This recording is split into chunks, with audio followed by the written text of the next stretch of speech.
So good morning, everybody, and welcome here to this Saturday morning session. I would like to just make a few comments. So I have this very ambitious project of getting all the programs out to the people, and some of you may have seen that I have my list. So by the end of today, it will be a list of 30 programs. And there's the list, and then there's little beta or not beta. And beta means that it has been beta tested by one of you. So I would be really happy. I mean, it's not an obligation. It's not like sailing, for example. So I mean, you are free to do it or not to do it. But I mean, if there's some feedback that you want to give, then please give it to me, because that's what I really, I want to have some kind of result coming out of Big Revue for me personally, for us. And there's also little X, so because some of the programs, you see them at the moment, are kind of bare, and some others have some content in it, some explanations, some output that you should expect. And if things are not clear, then just maybe you can help me making this into a better teaching and learning experience, as one may say. So now, I would like to say that we have a kind of exceptional convergence this year here in between talks of completely different viewpoints, and we have been coming. You see it yesterday with Peter Sollich, who was getting us into a discussion of Markov chain, because when everything has been said and done, the easiest framework for many things is the one of Markov chains. You don't have the t going to zero limit anymore. And I have the project I discussed with Giulio, because what I want to discuss takes exactly 3 hours. And I wanted to do it I have 2 subjects that I want to discuss with you. So I asked Giulio whether I could have a little slot this afternoon at 5:45, but then he told me that, or maybe he didn't tell me, but he told me that it was just too extreme, and one shouldn't be a completely extremist. So today and Tuesday will be kind of 2 sides of the same object, and I just hope that you find fun listening to it. So now let me do the following. That is omega. You will remember that this is the sample space omega. It always has, we will discuss later today, any sample space has this peanut shape, and we will discuss it later. So as has been discussed repeatedly, and especially by my colleagues here, you start off in some configuration. And in our framework, this configuration cannot be in equilibrium, because that's when we would stop. So if you had an equilibrium solution, equilibrium sample of the 2-dimensional Hubbard model below, at low temperature, we would just create 5 of them. And from these 5 configurations of the Hubbard model, we would say, we will immediately notice what kind of pairing there is in the superconducting state. So X0 is out of equilibrium, and is, of course, it can be, just listening to my colleagues is just gives you a lot of. So I think we could formulate it with a lambda parameter. Right, we could put a little lambda parameter around X0 and say X0 is thermalized inside its own delta function. So that's the initial state. But then when you go on, then at some point you have a configuration. Let's call it A, or a sample A that goes into a sample B that goes into a sample C. And let's say then we are here in equilibrium. So now the magic of Markov chain is the following. While it says that we have a pi, so pi is the stationary distribution, pi a times p from A to B. must be equal to, or is equal to pi b plus a. And if it's like this, then you have the detailed balance condition. And let me just for the fun of it, it's just so, it's so elementary. It's so what is the statistical weight of the path that goes from A to B to C? Well, of course, the statistical weight is pi A times P from A to B times P from B to C. Right? That's the probability with which in equilibrium this configuration is generated. And now, having the detailed balance condition, I can never resist, especially since I've understood that. Before I didn't write this, but now I've understood this equation, and it's such a pleasure. You write this as pi b p from B to A, or put the pi b here, and then you have a pi b p from B to C, so which means p from C to B times pi c, and that is the same as pi c p from C to B times p from B to A. So this path is generated with exactly the same probability as this path if we are in equilibrium. And then we can make a little wall between A and B, and we will find as many paths going from A to B as from B to A.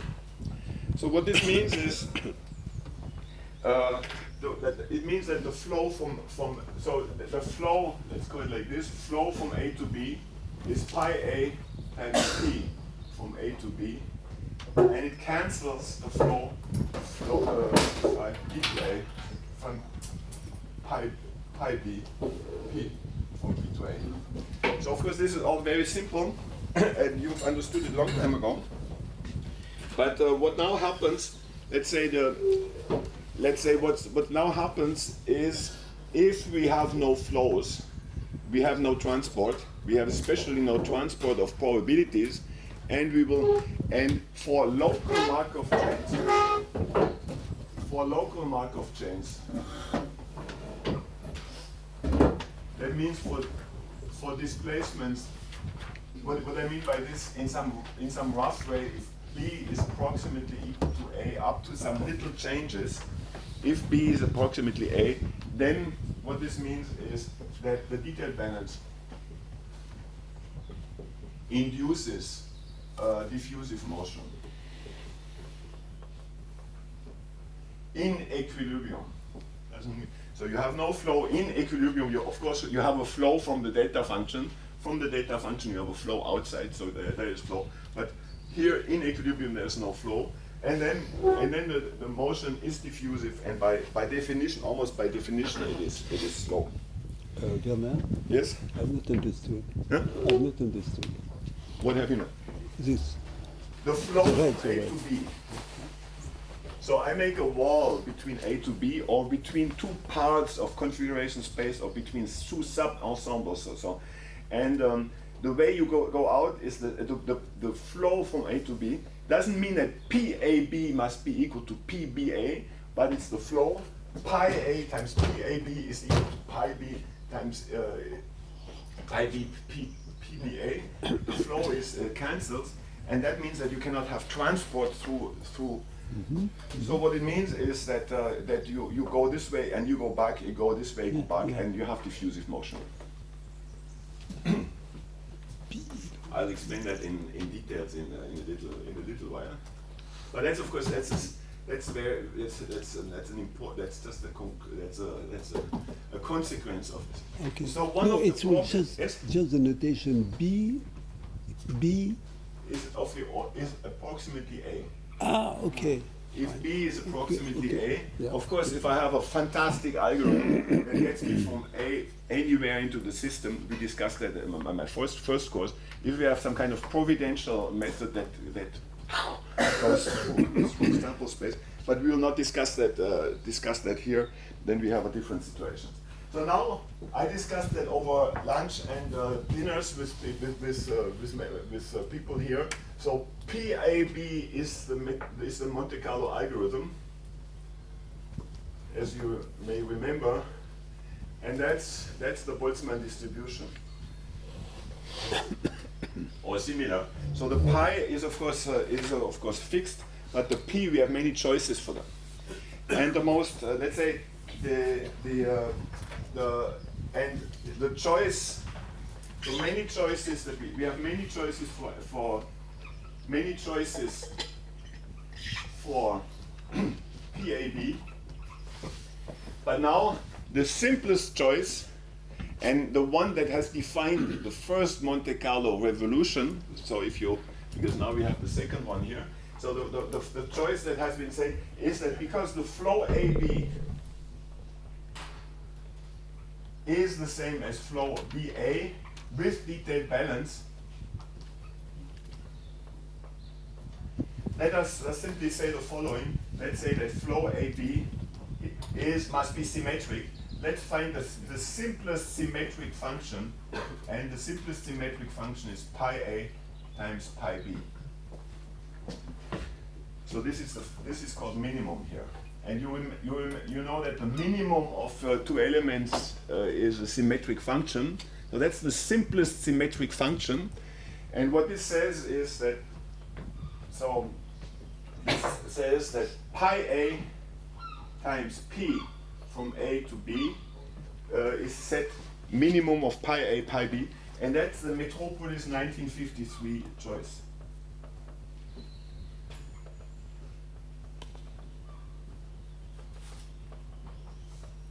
That's the choice of Metropolis 1953. Okay, it simply says if what is on the right-hand side here is a symmetric function, then what is on the left-hand side here better be also a symmetric function. Otherwise, we couldn't write the equal sign. Okay, and now what we simply do is we divide both sides by pi A, and we find the famous formula, which is P from A to B is equal to the minimum of 1 pi B divided by pi A. That's the Metropolis choice. It's not complete, but what I'm showing here is not completely correct. What we should do is we should say that the P from A to B. So I mean, let's put this. So this is the choice. Everybody has understood this. So it's the Metropolis algorithm. Let's call it the Metropolis filter in some sense. But this is one of the many choices that we have. And the Metropolis transition matrix written like this, I have to set it up like this in some sense. So this is the transition matrix, and let's say here Metropolis. We should write it by an a priori choice to go from A to B times a filter. So that's the that's the filter from Metropolis, which is from A to B. So that's the probability to propose the move, and that is the probability to accept it. So and then if these proposal probabilities are symmetric, we come back to this function here. So this is Metropolis. Of course, our mission is going to be to overcome this concept. So now there are a number of properties that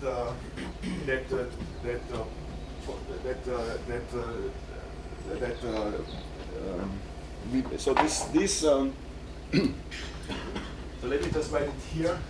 If we have detailed balance, then we say that the Markov chain is reversible. It's really the same. It's exactly the same concept. It's the same thing. It's a true equivalence. A reversible Markov chain is one that satisfies detailed balance. So it satisfies this condition that the flow in this direction. So this, you see it here, of course, it's the time reversal invariance, but it's called the reversible Markov chain. So this object appears with the same probability than the time reversed object, or the object in the other sense. And this is, of course, only true in the steady state, that means in equilibrium. And now, so there's one property I would like to discuss, but I will do it very shortly. Peter, help me. Good question. You know, well hidden. Okay. All right. So now I have just one little property, and then we move on. So this, very astonishingly, the Metropolis algorithm has remained the dominant algorithm, the ultra-dominant algorithm of Markov chain dynamics since 1953. And especially reverse, 99.9% of algorithms are, in some sense at least, reversible even today. And people have not woken up to the fact that when they use this kind of algorithm, they necessarily have diffusive dynamics. So you take a lot of time to go from A to B. You go a lot of time to move through sample space. So let me just say the following. There is a reversible Markov chain, just reversible Markov chain. So for those who have not seen it, have a real valued spectrum. It is something that is so natural to us, to me, that sometimes I forget to mention it. And the way is the following. So the P, so if we have a Pij, then Pij is not necessarily a symmetric function, right? A symmetric matrix. That's what you have understood. What is symmetric is the flow from A to B times PA to PB. That's a symmetric function. But of course, the symmetry that is in the detailed balance condition, so that is for reversible Markov chain. So for reversible, so this is not necessarily a symmetry one, but for reversible Markov chain, what we have is that there's another function, Aij, which is given by pi I to the 1/2 Pij, pi j to the power minus 1/2 is a symmetric matrix.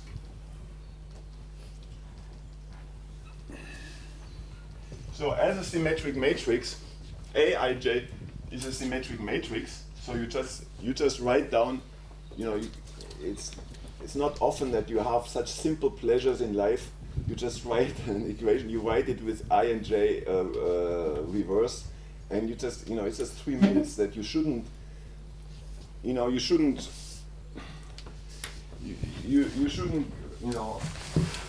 It's just like having a beer. It's a real simple pleasure without any consequences. And you just write it. So this is I and j. You write ji. You use the detailed balance condition, and you notice that this is true. So Aij has real eigenvalues. It's a symmetric matrix, and then it's very easy to see that the eigenvalues of A are the same as the eigenvalues of P. And there's a lot more that we can say, but let's move on. So now the object of this today and the object of tomorrow, on Tuesday, on Thursday, is then how can we generalize this concept of reversible Markov chain, which has kind of imprinted itself on the whole field of Markov chain Monte Carlo? How can this be overcome? So what I just want to say is that the general picture that we've had is that Markov chain Monte Carlo is a mapping of equilibrium statistical mechanics into a computational framework. So we set up. It's just people get hardwired in the sense they say, well, it consists in setting up an equilibrium an equilibrium physical system, a fake equilibrium physical system that will have dynamics given by detailed balance. That means a reversible dynamics, and that at the end of the day will converge towards equilibrium, and that equilibrium will be the solution of the two-dimensional Hubbard model, or what have you. But of course, we discussed in the beginning already that the detailed balance condition is not a necessary condition, it's just a sufficient condition. The necessary condition is that pi a is equal to the sum over b, pi b times p BA. That's the global balance conditions. And how can we, that's the global balance condition, and how can we set up a more general way of writing Markov chains that have a dynamic that satisfy this condition, satisfy the global balance condition, satisfies irreducibility and aperiodicity, and then converges towards equilibrium. So now what I'm going to explain is the first paper. It comes in mathematics, and it's just a beautiful, not coincidence, it's a beautiful convergence of ideas, because Peter Solli yesterday explained about work by Radford Neal from around 2000. And what I'm going to do, hold yourself, don't fall off the chair, is work by Radford Neal from the year 2000. It's not the same thing. It's a paper by Diaconis, Holmes, and Neal that has started the concept of lifted Markov chains. And that's what I want to, what I hope to, if I don't fall down from La Crève, I hope that I can explain that. So how do we set up algorithms that satisfy the global balance condition? There's much more that I have to explain, but basically, people have always been able, for any problem, to set up a detailed balance condition. So it's kind of something very easy. You have A and B, and you take any two configurations.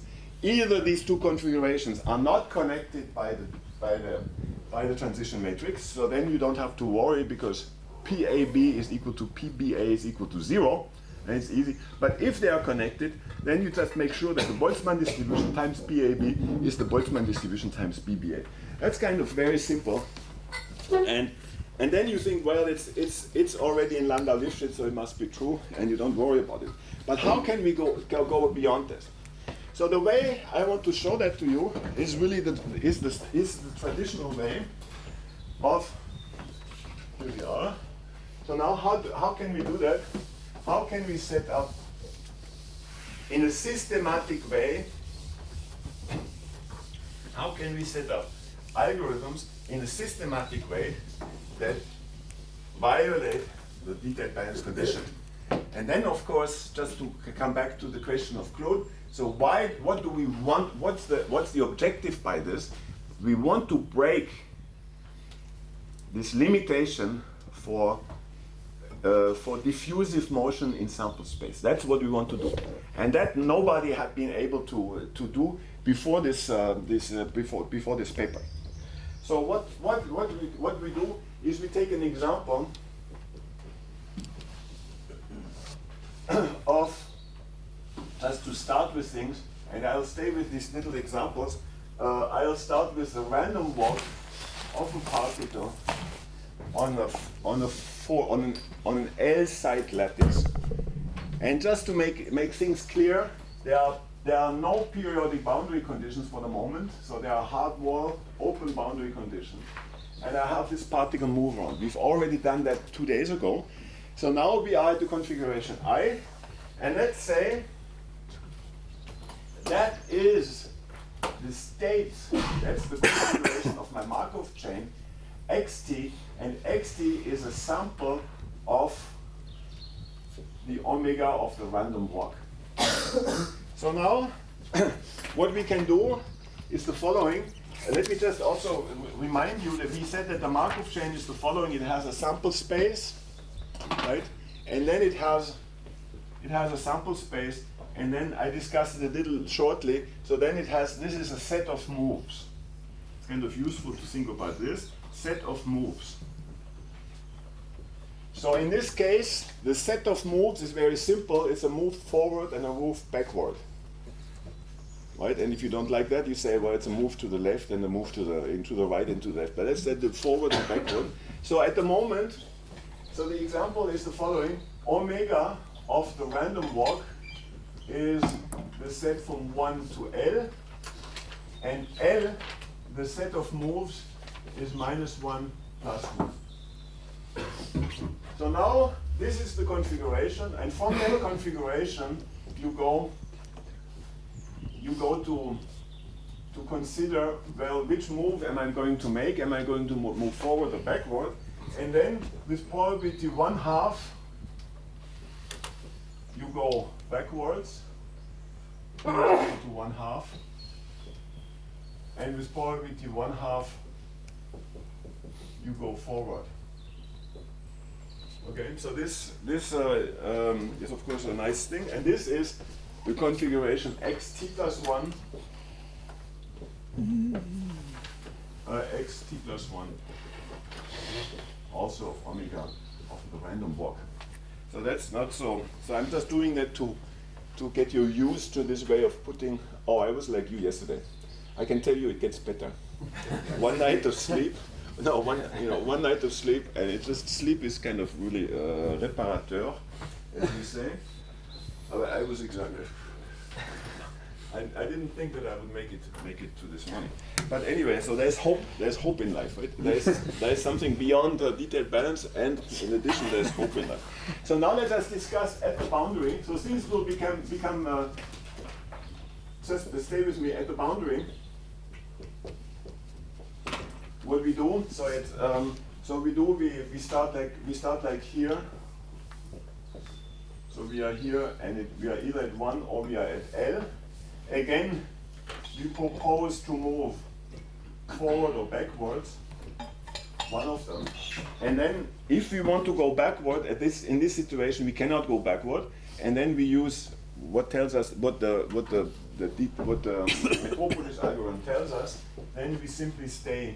We stay at the configuration at which we are, with probability 1/2, and we move forward with probability 1/2. So excuse me if you have the impression that this is trivial. You're right. It is trivial, but it is the basic of this generalization that was proposed by Diaconis, Holmes, and Neal in this foundational paper in 2000. So here, what we see here is a rejection, right?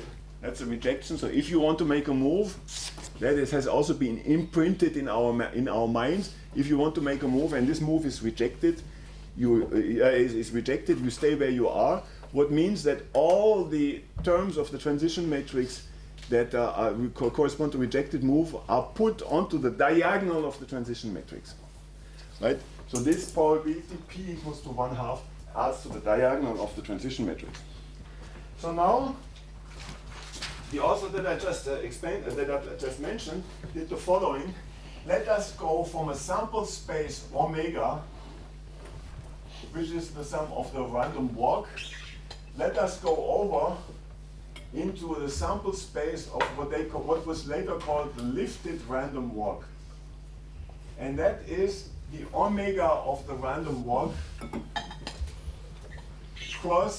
So everybody in this lecture series this week has the tensor products of things, but in my case the tensor product is really simple because I multiply it with -1 and 1. So it's really simple. So what it corresponds to is let's take this concept seriously. We'll see later that it has. So that is an element of the random walk So this is an element x out of omega random walk, and it gets lifted.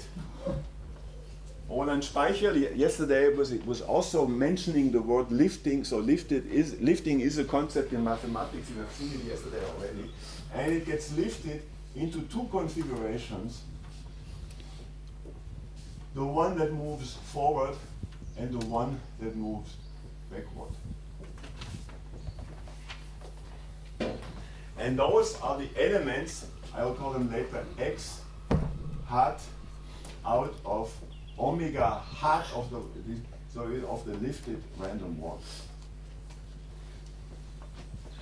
All right, so this concept is kind of easy to swallow. So now we do the following in the bulk. You'll see now. In the bulk, we do the following. If we are in the configuration, or if on a sample, for example, we are in this sample, what we do? We go left. Backwards. Yes, exactly. We go left. So this is an example. So let's say this is the configuration sample at xt out of omega lifted random walk. Then we go backwards, or we go left. Check. We go here. But that's not enough, because then we don't have we have a Markov chain, because it has. Then we have to put in a little bit of random. Okay. Right. So well, the arrow tells us to go backward, and then we go backward. And now what we do is we add a little probability alpha after this move to flip the direction and go there, and with probability 1 minus alpha, we just stay where we are.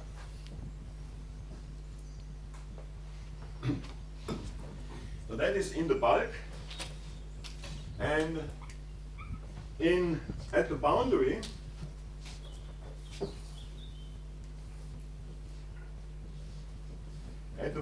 what we do is, if we are in the sample in the configuration like this, see this? So this is again xt at element omega lifted random walk. So now what we do? Reverse direction. Yes. 20 sur 20. As we say. Sehr gut. So you go this way. Okay. All right. You turn it around, and then do we stay there or do we move on? So this is x t plus 1. So how do we? Is that already x t plus 1? No. So what is x t plus 1? Is then again with probability alpha we flip the spin, and with probability 1 minus alpha we just leave it as it is. So that's it's really trivial, but you have to be. So this is already here is what was for generation. What for generation was a rejection. So in Markov chains, you stayed where you are, has become a move. So when the physical move that you want to make is frustrated or cannot be made, then you make, as Peter just said, you make the flip move, and then you may flip it back or forth. Can I ask a question? Yes. So is it basically just saying your particle is momentum and you flip the momentum with the probability, and otherwise just evolving? It is. You can at the moment at this level you can see it as a momentum, but it is. So we have added an additional variable, just like let's say as molecular dynamics. The brother, or it's a little bit like Cain and Abel, but it's the brother of Markov chain Monte Carlo. Is molecular dynamics also introduces momenta, but it's better. So what I want to do with you is to show that this concept of a lift, what I will formalize the concept later, of the concept gives valid Markov chains. So what we are doing, we stay in the framework of Markov chains. That means we have a state at t plus 1, which only depends on the state at time t. Okay? But you haven't specified the target measure yet, right? Well, the target measure here. I will do it. I will do it in just 2 minutes. So what is the measure here? It's the uniform measure on the four configurations. What the next point is that the state. Well, I just gave you the transition matrix. I'll write down the transition matrix. In 2 minutes, we'll see that both transition matrices are doubly stochastic. That means the row sums and the column sums sum up to 1. So we know that both transition matrices have a uniform distribution, one among 4 sites and the other one 4 configurations and the other one among 8 configurations. Okay, so that's what we want to do. Yes? If alpha is equal to 1/2, Yes. then we don't do much. it's equivalent to no lift. Yeah. It's equivalent to no lift. Yeah, exactly. So now, Sorry, but if you say like this, I mean, here it becomes easy because you want to reach uniform distribution. Yes. You don't care about this chirality. Somehow yes, if at you the have a moment target- it's easy, but come on, it's Saturday morning, No, no, no. and as I said, Julio just didn't want me to. I mean, he did. It's just a joke. Don't think. But I mean, so Sure, I. I'm wondering because We will at do some this. point you would We will like show to this. We will show how, let's say the genius of this proposal is that it lives through in the most unbelievable concept. So this gave us a conceptual tool of setting up lifted Markov chain in whatever context you want to have them, if that was the question. So let me just for the moment, so that things are. Peter. Yeah. Yeah. Oh, this time it was best.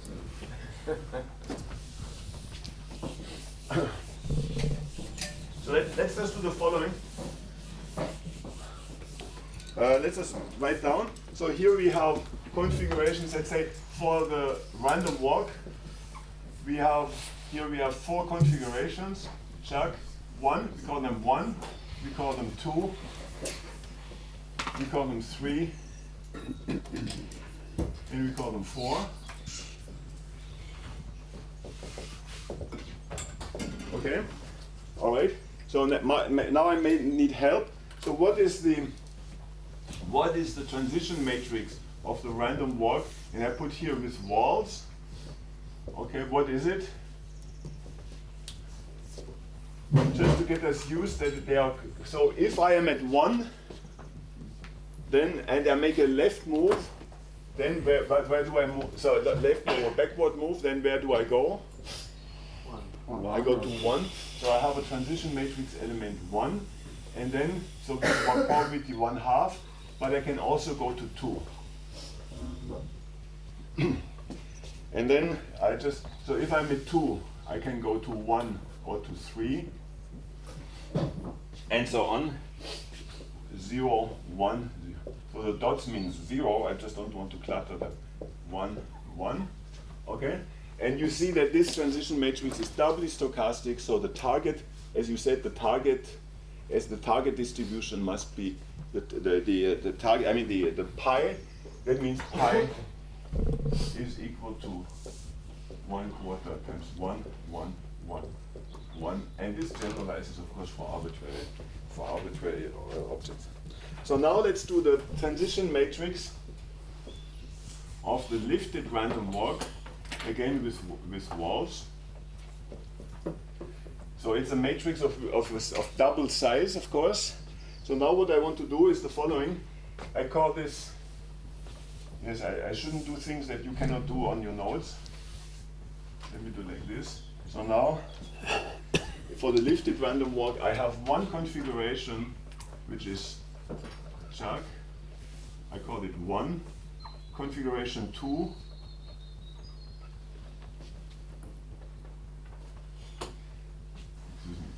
So it's like this. Configuration 2 is this one. 3. It will get a little bit more complicated. That's why I take the time to do it like this. And 4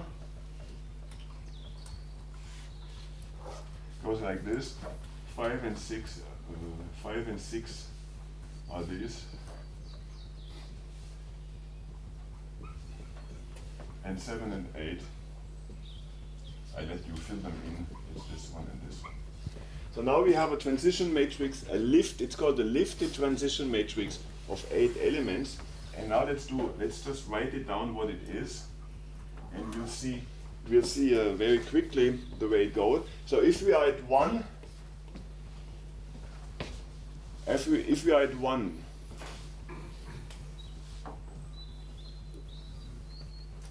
We can go to 3. you go to 3 with probability. 1 minus. Let's call 1 minus alpha, let's call it beta. Okay, and then, because, come on, let's do it, and then 4 with alpha, and the rest is 0. Okay, so now if I'm at 2, at this configuration, You introduced beta before? beta is equal to 1 minus alpha, Okay. just for simplicity of writing. Okay, so now if I'm at 2, 1 or 2. huh? Yeah, 1, but with which probabilities?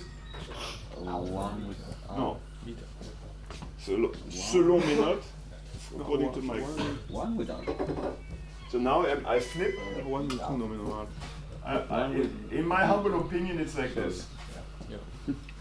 Okay, and then it continues. Then we have 0, 0. Then we have beta alpha, and it's just kind of it's the simple pleasures in life that you shouldn't. Right, and so it's this kind of matrix. It continues like this, and what you will see. Sorry, just the line you added in the middle. What That should does be the it third mean? line. That's the third line, yes. Let's do it again. Simple pleasures, but you should still have to be a little careful. No, that was the second line here. And then the third line is chuck, chuck, chuck, chuck, and it goes like this. And then it's a beta alpha according selon moi. And then you have an alpha beta, chuck, chuck, and chuck, chuck, and it continues like this. And now something you can already see, the following. Now let's do little squares here. Okay.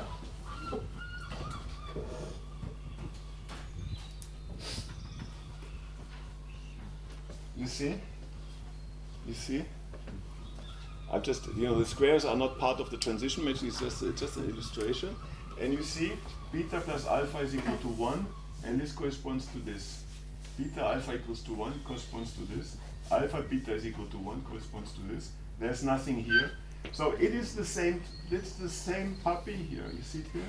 It's the same transition matrix, and we will formalize it in a little while, if we have enough time, into the concept of the lifted transition matrix. So this is the so here beta is 1 minus alpha, and what it is the same transition matrix, and it also does us a favor because it's again a doubly stochastic transition matrix. So what you see is now we have pi is equal to 1/8, 1, 1, 1, 1, and you see that these two configurations here of the, let's say, no, excuse me, here, these two configurations, which are the lifted copies of the original configuration, so this one had a stationary distribution 1/4, and this has 1/8 and 1/8. So what we can do is we can simulate the lifted random walk if we want to, and then we don't, afterwards when we compute observables or when we can do our ensemble measures, we don't have to worry about whether we're going this way or this way, because both of them have the same weight. So now we'll do real computations really later. So there is a lot of work that has been done and that can be done, but you understand that now we have broken the let's say we have broken the monopoly of detailed. You understand? So this is a symmetric matrix. You see that? And for doubly stochastic transition matrix, symmetric means reversible. So this is a reversible transition matrix. This is a doubly stochastic transition matrix, but it's no longer symmetric, so it's non-reversible. And now, if you take, so we can study this in detail, and we are studying that in detail, but I want to move on today. So what you can study is that if you choose alpha is equal to 1/L, then you have fantastic speed ups. So the tau relaxation time of the random walk, of course, is proportional to L square, and the tau relaxation of the lifted random walk goes for L if alpha is of the order of 1 over L. So we are not at all at alpha equals 1/2. We are at alpha equals 1 over L. So you have your lifting variables. This is the lattice. You go through the lattice like this, and then after a while, either you flip around because you hit the wall, or you flip around because alpha is of the order of 1 over L. You go like this, and you go like this, and the time to explore the lattice is no longer L square, but it is L.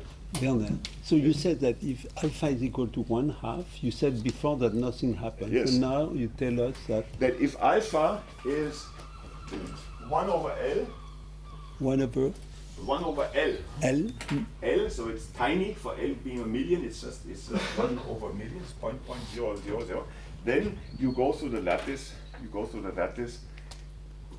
deterministically, in some sense, but sometimes you flip your spin. I can just maybe add something. I mean, that's the limit where the ballistic motion is sort of on the same scale as the diffusive motion. Yes, so then, so in that case, well, if you have alpha equals 1/2, you make a ballistic motion of 1 step, and then you stop, and then you go back. So then it's just, but it's different. It's different from the. yes? So I was just wondering, because there's also this thing of Hamiltonian Monte Carlo, right? Yes. I mean, yeah, I should ask the same question, sorry. No.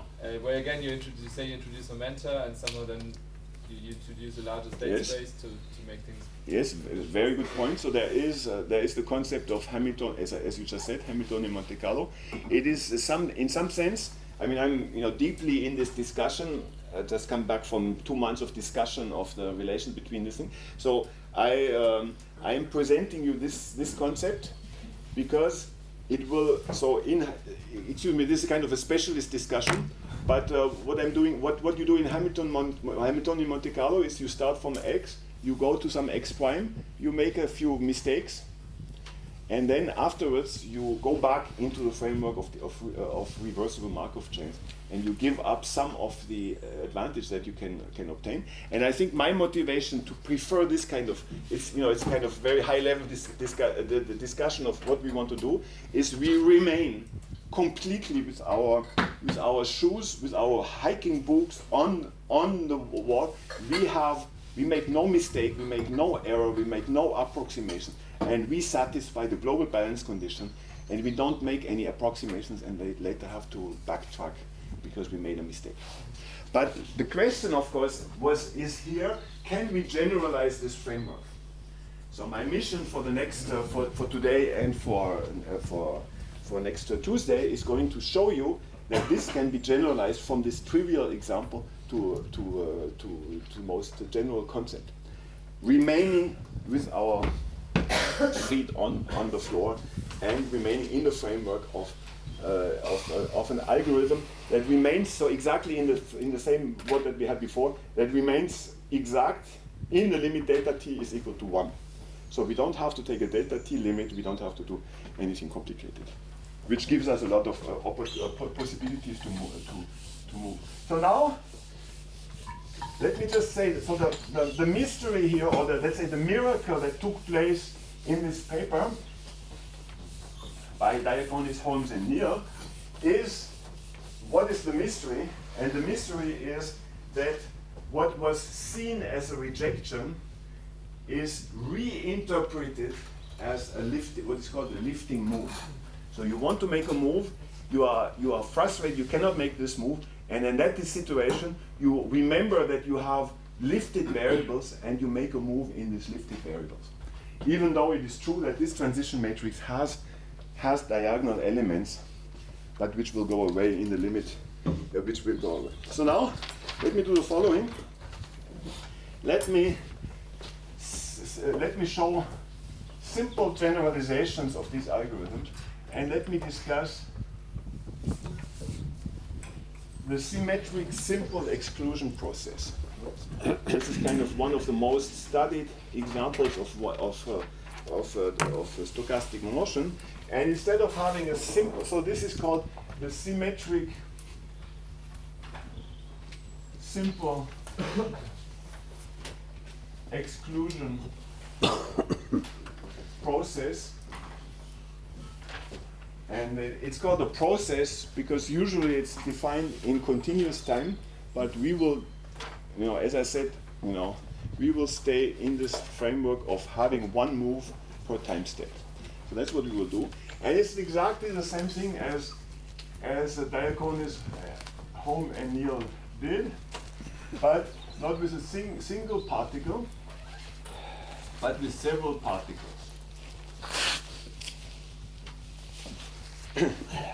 So now we have an omega, you understand what it means, so we have a configuration which is xt out of omega SSEP. And this means that it's just a configuration of 3 particles on a lattice.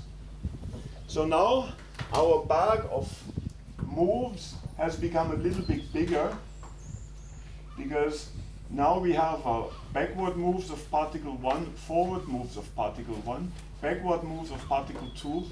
Well, let's put it like this. We have 2 bags. One bag that contains 1 to n and another bag. So let's write the tensor product of 2 bags, and one is the bag that contains forward and backward moves, and the other is that contains 1 to n. So now let's do the move here. So we go like the following. So we go into bag number 1 and take out which particle we want to move. So let's say we want to move particle number 1. So these particles are indistinguishable, and we say we move. This is the particle we are going to move, but we are not yet at the configuration. And then with probability 1/2, we move backwards.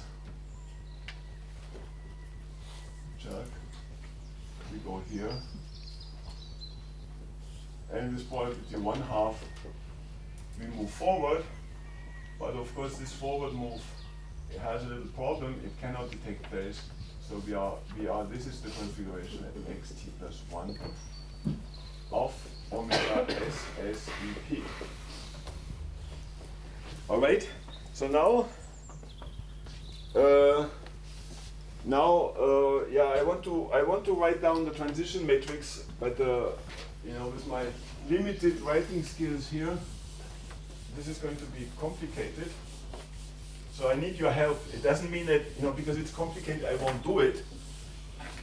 But what it means is, so what I want to do is I want to write down 2 transition matrices, but I need help from you. So please check it for me. So I want to write down the transition matrix of the SSEP in with periodic boundary conditions.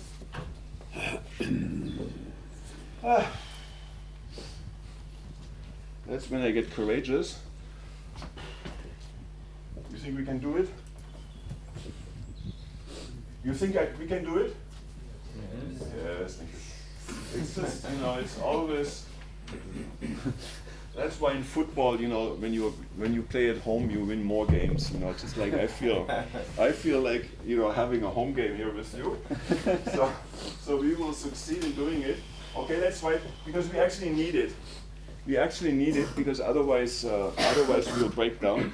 Okay, so SSEP. Let's do it with the walls, and let's do it with configurations. Excuse me. Let's do it with configurations like this. Chuck, this is configuration 1.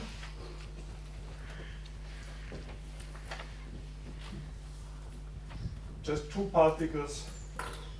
It's not as trivial as you think it is.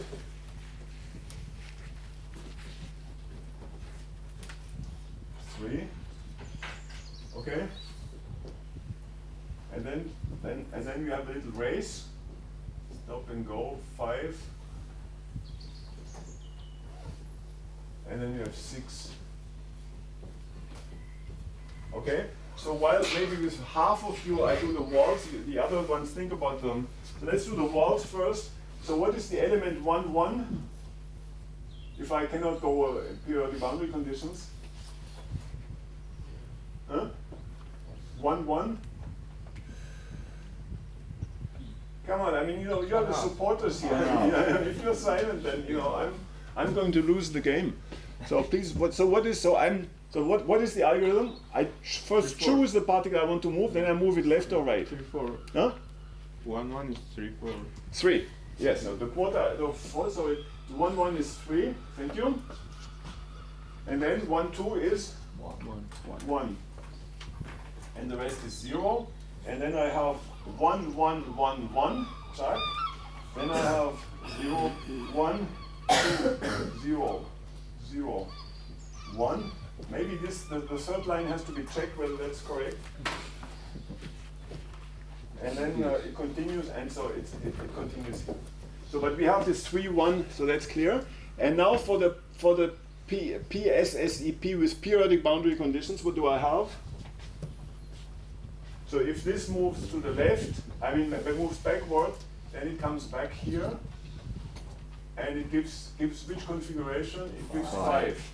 Okay, so then now with periodic boundary conditions, I have, in my humble opinion, this gives 2, 1,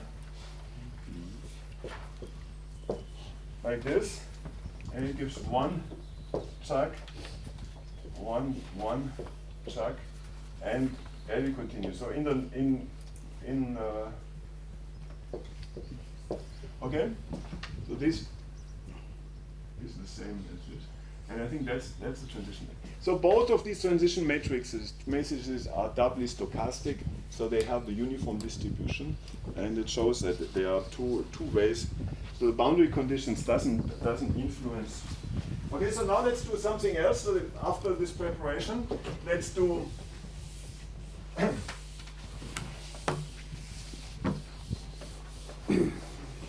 Let's do a lifting.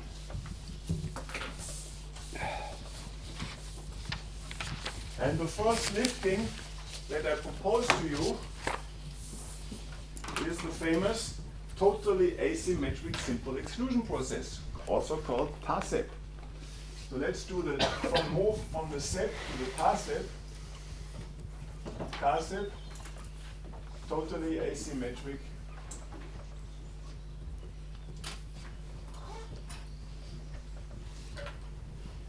simple exclusion process.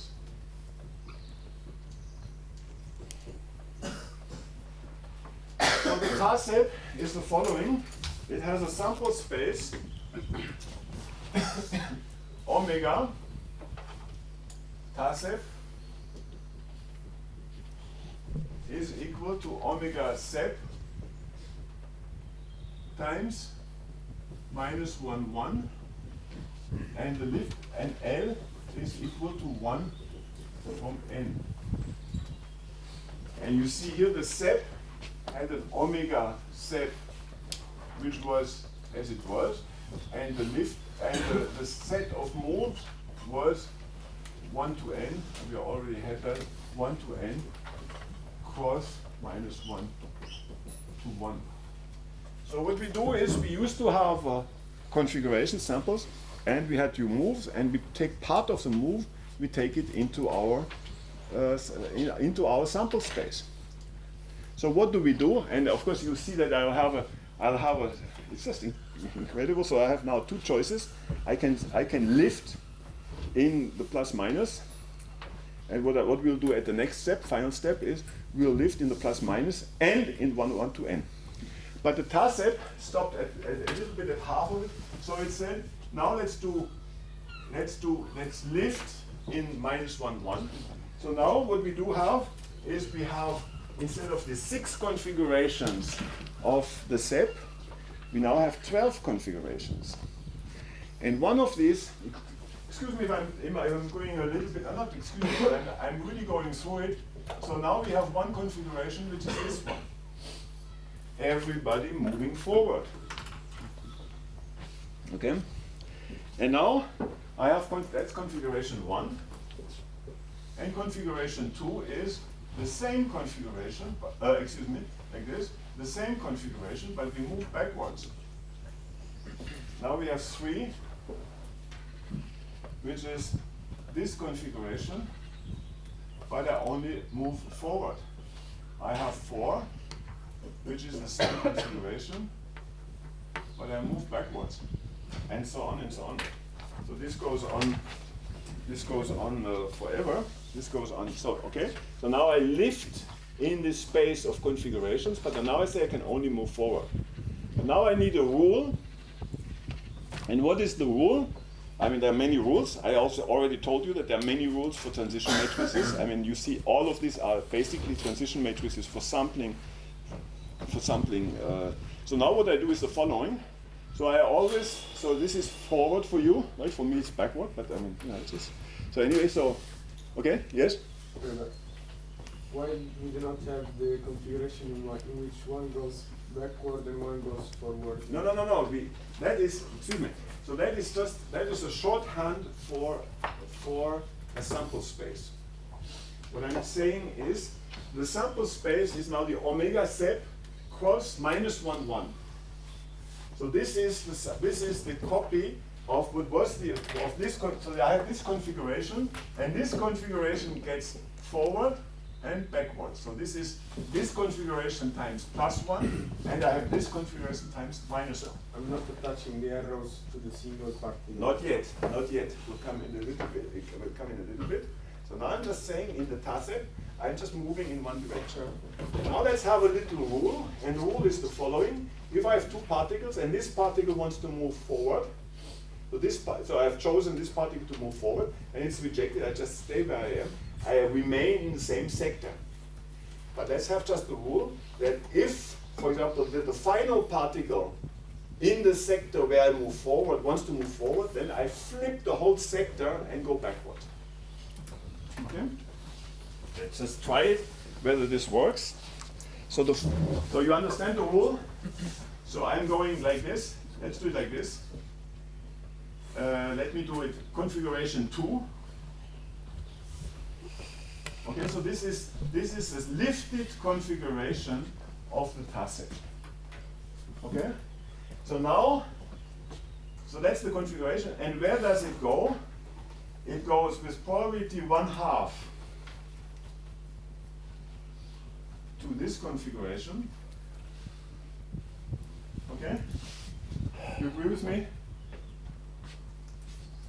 Okay, so I choose this particle to move. So it's not, so this is xt of omega tacet. My version of tacet. And now with probability 1/2, I say I'm going to move this particle. And with probability 1/2, I'm going to move this particle. Okay? Follow? Mm-hmm. You look a little bit doubtful. Do you agree with it? Yeah, full-heartedly? Saturday morning. Huh? Saturday morning. Okay? Alright. So now if I'm at that configuration, alright, so now what I'm doing, if I'm here, what do I do?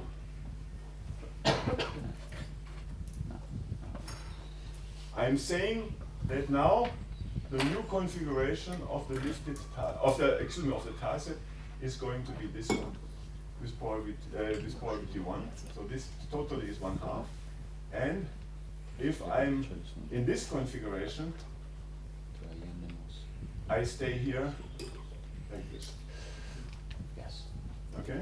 And here,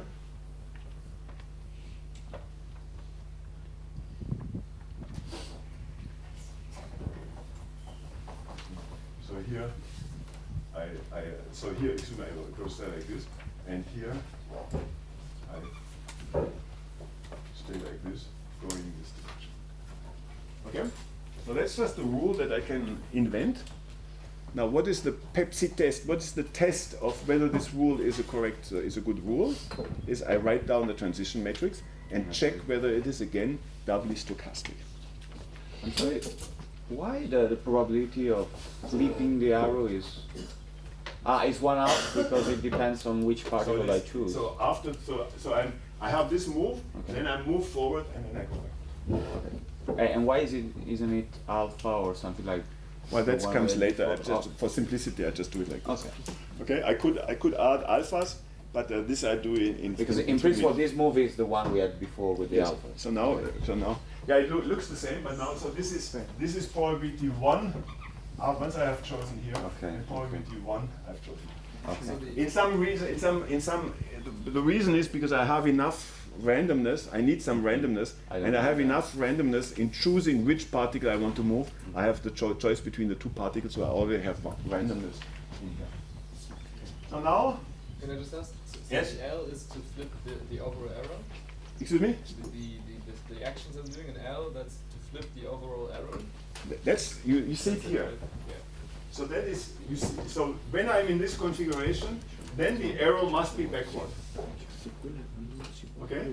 And here I was proposing a move beyond. So here I'm with walls. Okay. So this is the tacet with walls. I cannot go beyond the walls. And then if this one wants to go beyond the wall, then everybody fits back. Can I just ask Yes. for certainty? So, because first we say that you choose a move. If you can do that move, the move is actually to flip the direction. Yes.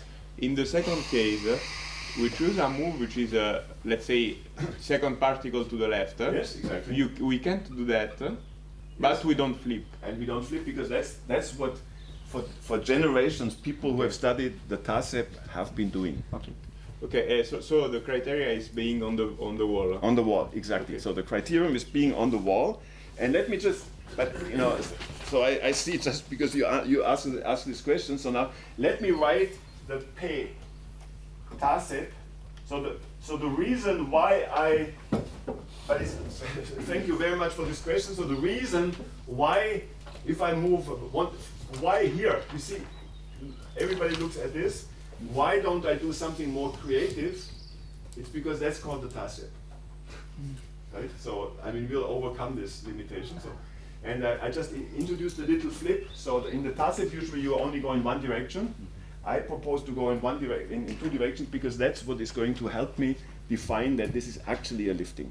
So the sample space is actually an augmented part of the sample space of the SSEP. In the SSEP, I can move forward and backward, and in this version of the TASEP, I can also move. So now let's do with walls. And this is going to be 1/2. So I have a 1/2. And here, I think I wrote down enough of the sample space in order to allow us to do it. So if I'm at 1, you see it here. Now I have a choice of staying at 1 or going to 3. So I have one element 1. You know, listening to Roland Speicher, gives me a lot of courage to actually show these matrices, right? I mean, you didn't protest when he did, so don't protest with me. All right, so this is one element number 1. Element number 2 is if I'm at 2, look at this. If I'm at 2, now it becomes interesting.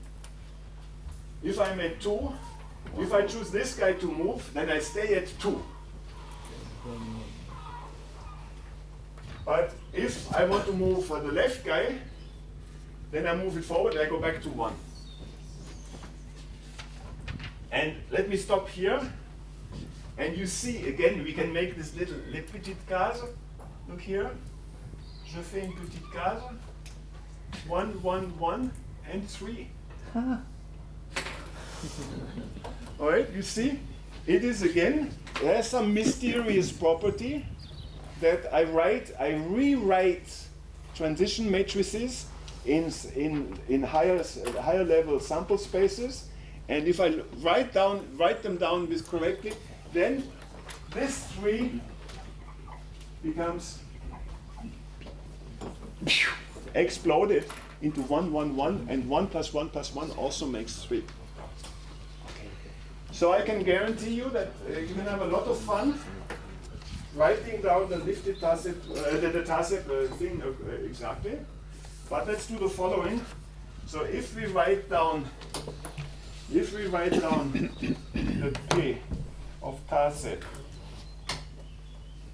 in periodic, we can also have a lot of fun. But now let's do it the following. So the one simplification I want to show you, but maybe I don't do it. So if we are in periodic, okay, now we are convinced that this algorithm I showed you is we'll call it a lifting of the transition matrix of the SSEP. There's no doubt about it. You know, the transition matrices agree with each other. That's what will be one element of the famous theory that was produced later. Transition matrix is the same, and we are again doubly stochastic. So we have two copies, and both copies kind of have 1/2 of the weight of the original. So everything comes out correct.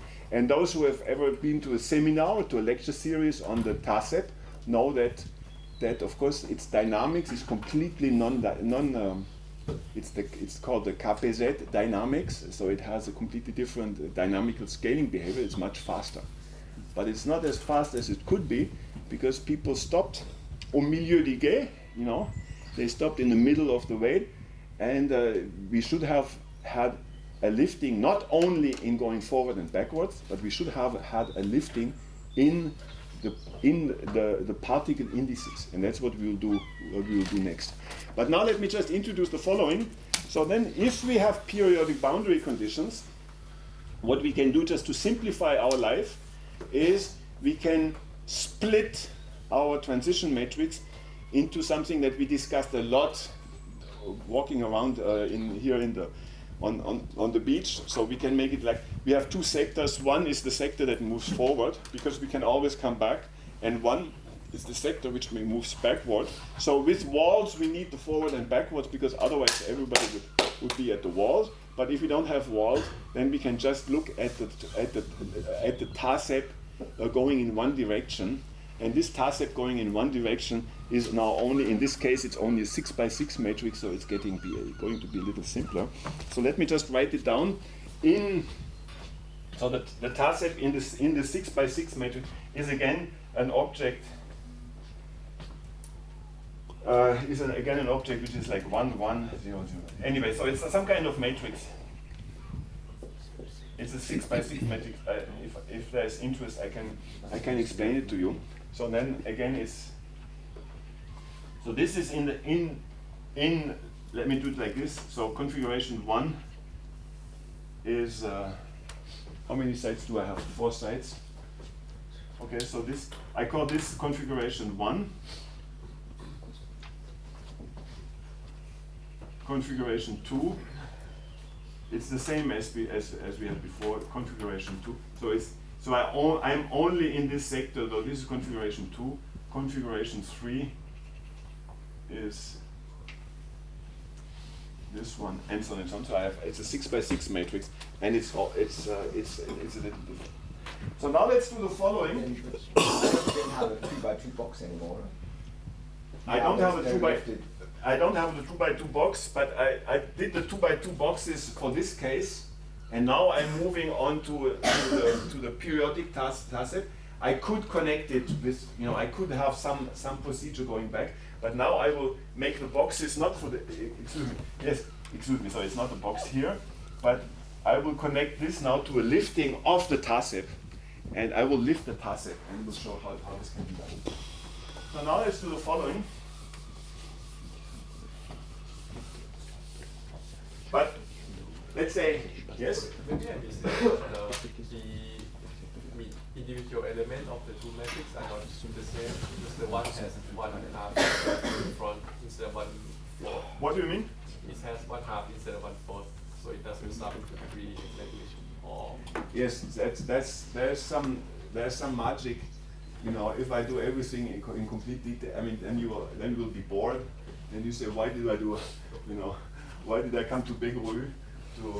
Anyway, so it all works out, but there is some kind of magic with boxes that I want to show you, and that we will formalize a little bit later. So now let me do the following. Let me just explain to you what we call the lifted TASEP.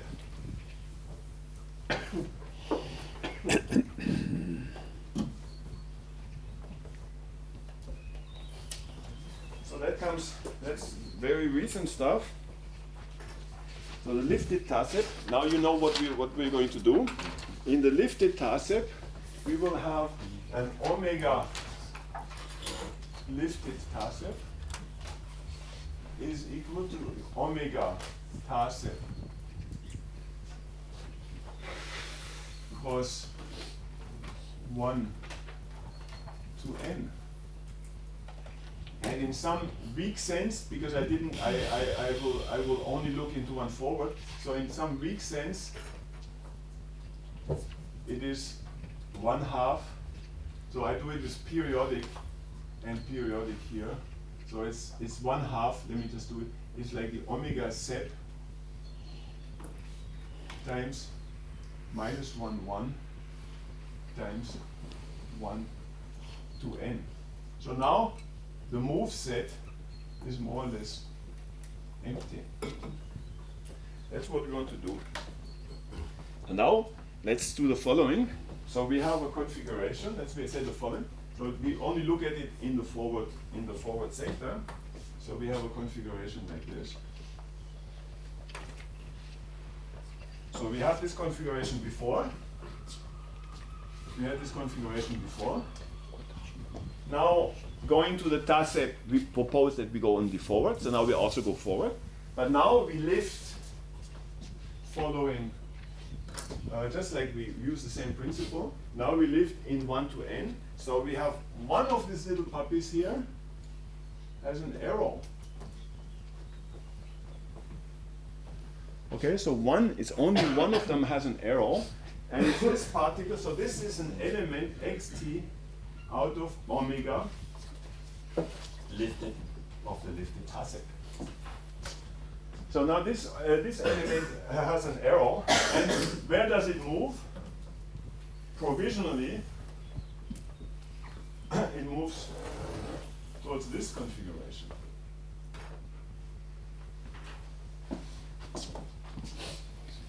And now I'm back to our business of alpha minus alpha, because now I don't have any. Shouldn't there be also a global, I don't know, like, I'm confused, like, if we do set times minus 1 times also the particle, shouldn't there be also a global wing that goes against? Yes, but now I take periodic boundary conditions and I use 1/2, and I can do that also, but then then you get really bored, and I only have a half an hour left. Okay. So now I go like this. So this has to be completed. So this is equation 1. But if I'm at this configuration here, for example, I have this configuration. I have then it's also a sample. Then I go.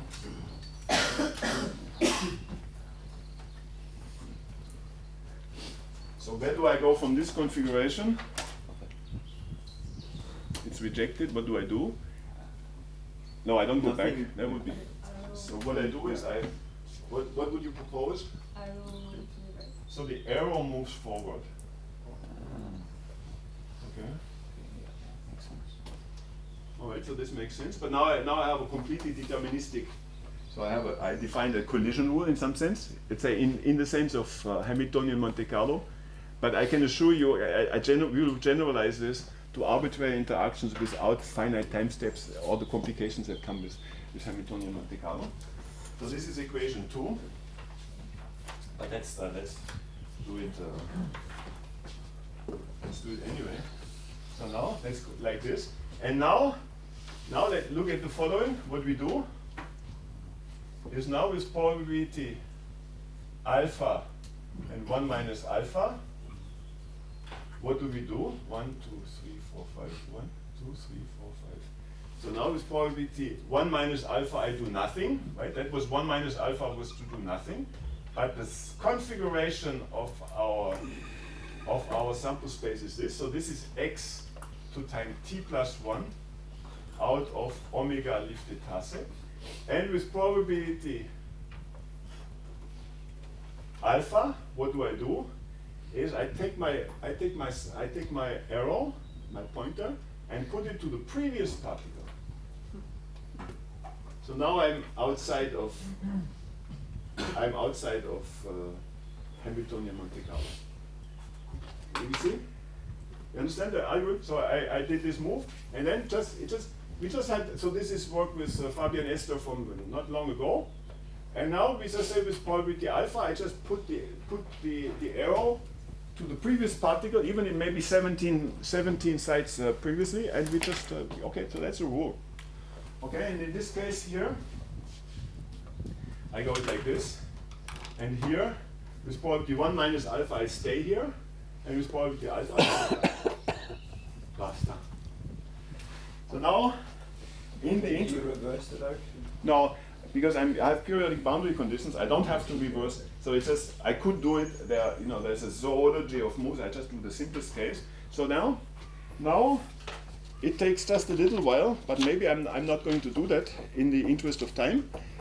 So I could do this, and I write down the transition matrix of this object, and this transition matrix makes come up again the magic of little boxes, and the magic that's a doubly stochastic transition matrix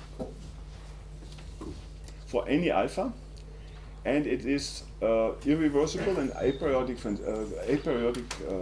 transition matrix for all alpha between 0 and 1, both alpha 0 and 1 not included. So now in the last, okay, so maybe I just cut it short a bit here. So now we have a transition matrix which is completely lifted. So it has nothing of what we thought you would be with the richness of Monte Carlo algorithm. The richness of Monte Carlo algorithm was considered to have a big bag of moves in which you can choose your randomness. And what we find out in the second revolution of Markov chain, that is exactly the worst case, because if you have so many moves that you can do, then you are fatalement, you are back to diffusive motion.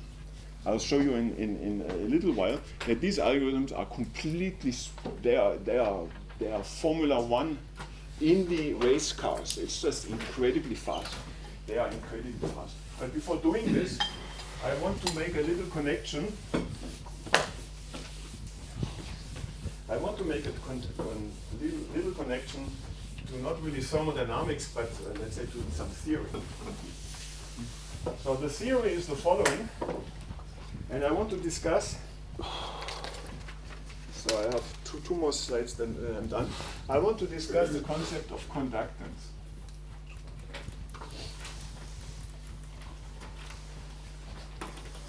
And this concept of conductance is also called the Cheeger constant, has many names. The conductance is why does any sample space look like a peanut?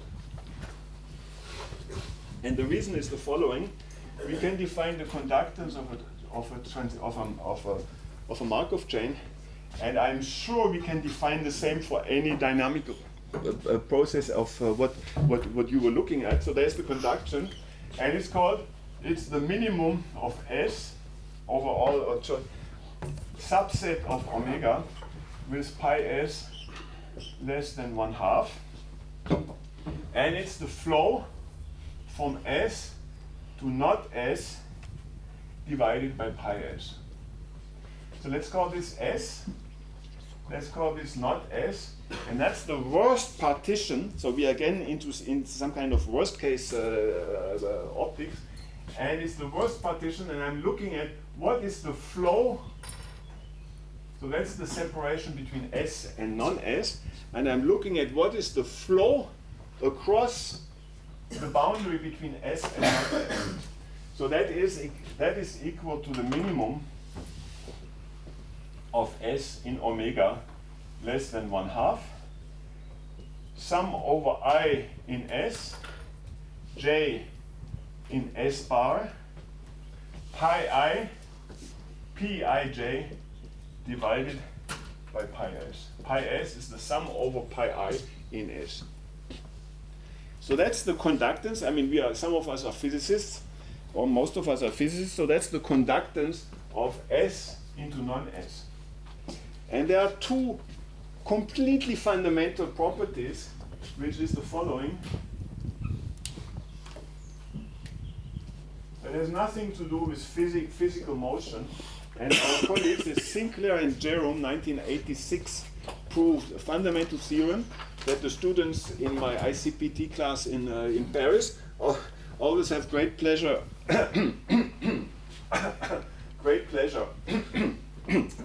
in proving, but it's the following, that the tau relaxation is between 1 over this and between 8 over phi squared. So that's lemma 3. That's lemma 3. Very easy to prove, but it's kind of very surprising in Sinclair and Jerome, 1986. That's for a reversible Markov chain. So what it says is you have you have a physical property. I mean, you have a transition matrix. You know nothing about transition matrix. You might as well go home or go sailing or something. You don't know it. But there's something. There's a physical property. There's a bottleneck. It's also this. The conductance is also called the bottleneck ratio. So this conductance says that I have some way of set. First of all, there's one. But any Markov chain has one. It's a peanut like this. Sometimes you have peanuts with two ways, but that doesn't happen in Markov chain. In sample spaces that we study, that you study, it's only one bottleneck. We can discuss that over lunch and dinner. So there's only one bottleneck. So that's the worst bottleneck, and this bottleneck gives us the spectral properties of the transition matrix, and gives two possibilities. So you are either diffusive. So I call this the diffusive limit, or you are ballistic. So this limit, this is just the way of, it's not a theorem that this is diffusive. So this concept of diffusive motion, that is what says that's what's happening. So you, given this object, you are either behavior t square or square root of t square is t. That's what you can have.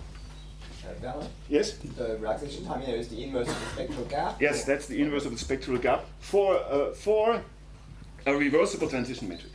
And then in a fantastic paper, it's 1999, which comes after the 2000. In mathematics, sometimes, you know, there's a paper by Chen, Lovac, and Park. I put this into the references. 1999. Fantastic paper saying that this can be generalized to some other object, which is the set time. I can explain that if you want to. Set time has the same behavior, like 1 over phi, 1 over, so there's some constants over phi squared. So this behavior of the inverse gap of a transition matrix in the class, in the reversible and non-reversible case is exactly the same. And that is some kind of set times I can go, but you can think of it as the relaxation time. And now, punchline number 1 is that lifting cannot change. I have to define what lifting means. I have 3 more minutes. Thank you, Giulio. Okay, I have 3 more minutes. So the lifting cannot decrease phi. So the lifting, all these little games that we've been playing, is unable to change the bottleneck ratio. Is unable to change the shape. So the state is going to be more complicated. I will explain it in the final 7 minutes, final 3 minutes. But the basic trajectory doesn't change. And the reason for it is the changes that we made were local changes. What we were doing is we were taking one sample here, and this sample was exploded in 2 n samples that belonged here. Okay, so we remained on one side of the peanut and didn't go into the other side of the peanut. Yes? But just to be clear, because your definition of phi involves p, right? So Pi. P. P, right? Yes. So it's not just the property of the sample space, it's something of the transition. Of course. So why then Of course. inherent property? I mean, if I change p, then it should change. Yeah, of course. If I have a P, if I have a miraculous P, right? That if I have the one-shot Metropolis sampler, if I can go from here to here, then the bottleneck has disappeared. Yeah, okay. Yeah. Okay. You understand? But that's not usually very realistic. So the changes we've made is we've only introduced local variables. Local, I mean, I was on the same configuration and added some lifting variables. That's what we did for more than an hour. And so we changed on one side, and so we cannot change the bottleneck ratio. So what's the interest? And the interest is, of course, that our reversible Markov chains are in this regime. And what we can do is we can, instead of having a regime where we have a convergence in 1 over phi square, we go into a convergence of 1 over phi. All right? So then you send your paper, you write papers, send them to the review, and then they say, come on, you gain a square root. You don't even gain an exponential factor in mixing times. Then I tell them, the problems that you understand? So we only gain a square root. What's the point? Should we actually write the paper if we can only gain a square root? That's what we do with our algorithms. And then we say, well, the square root of 10 years of, if tau relaxation, what's the square root of 10 years? It depends. I have to put units. You have to put it in unit 3, so it must be translated in steps.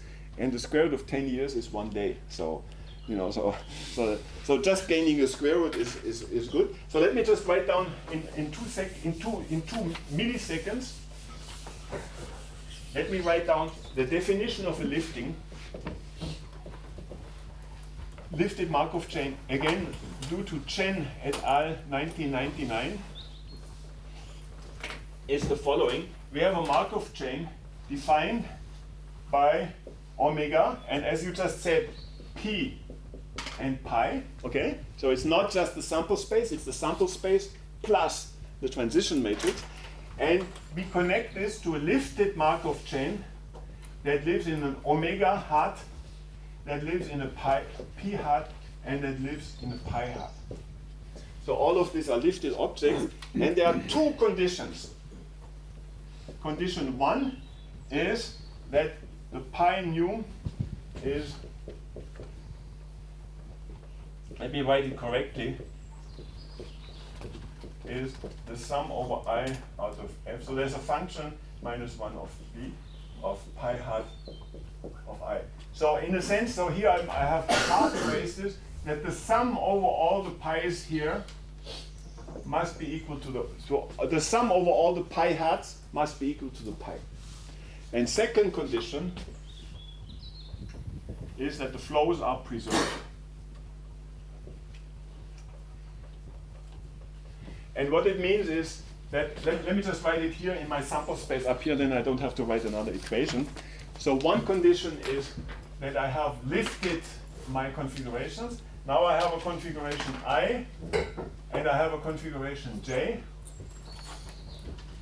And I may have a transition matrix element from I to J. And this transition matrix element has to be equal to the sum over all the transition matrix elements going up here in the lifted sample space. So the probability to go from the flow from here to here plus the flow from here to here is flow from here. So all the flows, the sum over all the flows has to be equal to the flow pi I that we had in the original chain. And that's the condition that we checked with our little boxes. So the pi hat cannot have better conductance, but it can have a fantastic. So then I will continue a little later and continue on Tuesday. And I just want to say that this for example, for the lifted TASEP, it's irreducible, aperiodic for all alphas, doubly stochastic, we had it. We can also compute, but now Marco is not here, we can compute the diameters of these things. So now we have a transition matrix that has much less choice, right? From a one configuration, you don't have a graph that goes into 2n configuration like in the set. You only have 2 choices. You make the alpha move or you make the beta move, 1 minus alpha. So then what we were very concerned with in this context is to compute the diameter of the graph. And the diameter is the same as the diameter of the set. And then anyway, so then I continue in similar cases. So, but what we will do mostly next time is we will generalize this from the case, which is a little special, of hard sphere models into arbitrary interaction models. Arbitrary interaction model, and I'll show you that this gives rise to a completely new class of Markov chains. It's called lifted Markov chains. It's much used in statistics. Well, it's much used by us, but it also has many uses in mathematics and in physics.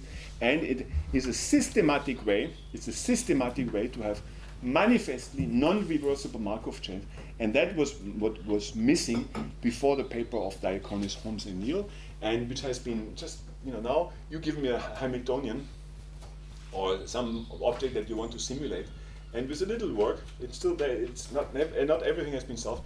We can make lifted Markov chains that flow through the system. And in this case, I give a little wrap up next week. And you can then program this. I mean, they were already programmed. You can see they just go like crazy through they are much faster, and they don't lose time going back and forth diffusively in the sample space. With this, I thank you for your attention.